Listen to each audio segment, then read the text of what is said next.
রকিবুল হোসেনে গরু খায় না খায়, রকিবউদ্দিন আহমেদে গরু খায় না খায়। কই আর মামা, রকিবিলে তো গরু মাংস খাইব, কারণ হ্যাঁ মুসলমান মানুষ, হিন্দু মানুষও তো গরু মাংস খায়। ও দেখো এই শুভেন্দু আমার সামনে কুরবানির দিনে এক বাটি না দু বাটি না তিন বাটি গরু গোশত। দেখছেন নি শুভেন্দু কাকায় গরু মাংস খাইতরা। আচ্ছা মামা, বাকি সবার নাম করে দাও, খেয়ে গরু খায়। জাকির হোসেন সিকদাৰে গৰু খায় নে নাখায়? তেওঁলোকৰ MLA নুৰুল হুদাই গৰু খায় নে নাখায়? তেওঁলোকৰ বিধায়ক ৰচিদ মণ্ডলে গৰু খায় নে নাখায়? AK ৰচিদে গৰু খায় নে নাখায়?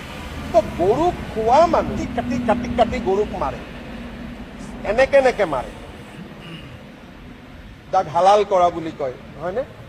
সেই মানুহে এতিয়া গৰুৰ কাৰণে আন্দোলন কৰে। গতিকে একমুখত কংগ্ৰেছৰ সদস্যসকলে কৈ দিয়ক যে আজিৰ পৰা আমি গৰু নাখাওঁ আৰু গৰু নামাৰো।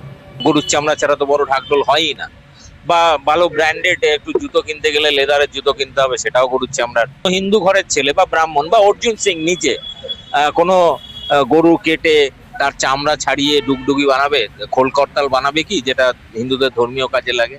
তো একটা ভালো ব্যাগ কিনতে গেলে একটা মানি ব্যাগ যেটা পার্সে পকেটে রাখি, সেটাও গরুর চামড়া। অর্জুন সিং এর কাছেও রয়েছে, সে যেটা ব্যবহার করছে সেটাও। তো ফলে ও যেটা বলছে ও সেটা মানে না, আর যেটা ও বলছে সেটা যদি সত্যি সত্যি মানাতে হয় হিন্দুদেরকে, তাহলে আগামী কয়েক দশক লেগে যাবে। তার জন্য হিন্দুদেরকে সেইভাবে ট্রেনিং নিতে হবে। তো মামায় দেখাইছেন এনেকে এনেকে এনেকে এনেকে মারিয়া হালাল করে।